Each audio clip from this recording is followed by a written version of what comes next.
پھر آپ نے اتنا بڑا اہتمام کیا، مسجد نبوی پرانی جو آپ کے زمانے کی تھی، بہت بڑا ہال تھا، اس کا بھرا ہوا تھا، آپ نے سب کو شہد کا شربت پلایا. پھر کہا علی میں نے فاطمہ بنت محمد کو 400 درم مہر کے عوض تمہارے نکاح میں دیا، تو نے قبول کیا؟ انہوں نے کہا جی میں نے قبول کیا، اور سجدے میں چلے گئے اور زور سے دعا مانگی، رب اوزعنی ان اشکر نعمتک التی انعمت علی وعلی والدی وان اعمل صالحا ترضاہ واصلح لی فی ذریتی انی تبت الیک واننی من المسلمین. میرے نبی نے کہا آمین، زور سے کہا آمین.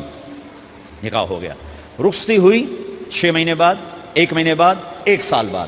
3 روایات ہیں، فوراً 4 روایات، لیکن زیادہ صحیح ہے دیر کے بعد، فوراً نہیں ہوئی، کچھ عرصے کے بعد رخصتی ہوئی.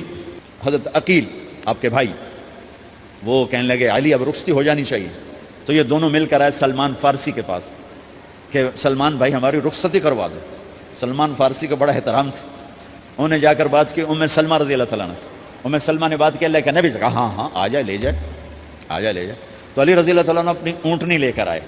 تو حضرت علی کا گھر وہ کرائے پر گھر تھا ایک کونے پر، تو وہاں اسماء بنت امیس اور ام ایمن گئیں اور اس کے فرش کو لیول کیا، فرش میں سرخ مٹی ڈال کے اس کو لیول کیا اور دیواروں کی پوچا پاچی کی اور وہاں کھوٹیاں لگائیں کپڑے ٹانگنے کے لیے.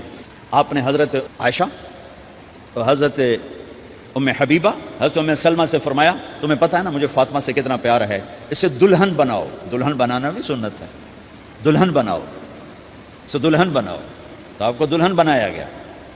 پھر علی رضی اللہ تعالیٰ عنہ تشریف لائے سلمان فارسی اور عقیل کے ساتھ، اونٹنی کو دروازے پر بٹھایا. تو آپ نے علی کا ہاتھ پکڑا، اندر تشریف لے گئے اور فاطمہ کا ہاتھ پکڑ کے علی کے ہاتھ میں دیا اور کہا بیٹی مجھے اپنے خاندان میں جو سب سے زیادہ محبوب تھا میں نے تیرا ہاتھ اس کے ہاتھ میں دیا ہے.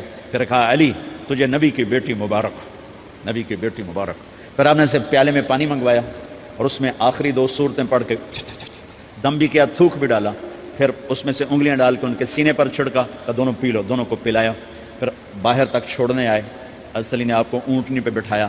آپ نے 2 عورتوں کو ساتھ بھیجا، ام ایمن اور اسماء بنت امیس. یہ چھوٹی سی بارات جا کر علی کے گھر اتری اور آپ نے حضرت علی سے فرمایا کہ میں عشاء پڑھ کے آؤں گا، میرا انتظار کرنا ہے. تو عشاء کی نماز کے بعد آپ تشریف لے گئے. آپ نے دوبارہ پیالے میں پانی منگوایا اور اس پر آخری 2 سورتیں پڑھ کے دم کیا. پھر ان کے سینے پر چھڑکا، یہاں بازوؤں پر چھڑکا اور کمر پر چھڑکا اور دعا دی اللہم اسد جدہما وجمع شملہما وبارک علیہما واخرج منہما ذریۃ صالحہ. یہ دعا دی آپ نے اس وقت کہ میرے مالک ان کے جمع ہونے میں برکت عطا فرما اور ان کو سعادتیں عطا فرما اور ان کو نیک اولاد عطا فرما.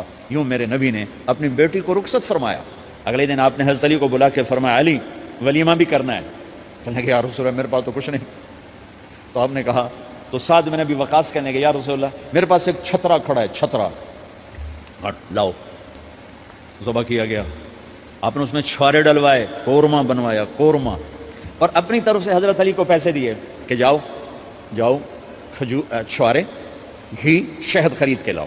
تو علی رضی اللہ تعالیٰ نے 5 درم کے چھوارے خریدے اور 3 درم کا شہد خریدا اور 1 درم کا گھی خریدا. 9 درم تھے ٹوٹل.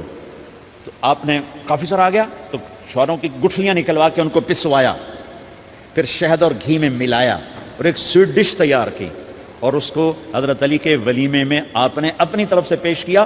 تو اس دن تازہ روٹی جو کی پکائی گئی اور دیگ پر میرے نبی خود بیٹھے کھانا کھلانے، تقسیم کرنے، خود بیٹھے. اب ایک چھترا ہے، 14 کلو گوشت ہے، 15 کلو، تو 50 آدمی کھا لیں گے. آپ نے کہا سارے مدینے کو دعوت ہے، سارے مدینے والے جتنے بھی آئے، اور میرے نبی خود دیگ سے نکال کے کھلاتے رہے. سارا مدینہ ولیمہ فاطمہ کا کھا گیا اور دیگ بھری پڑی تھی.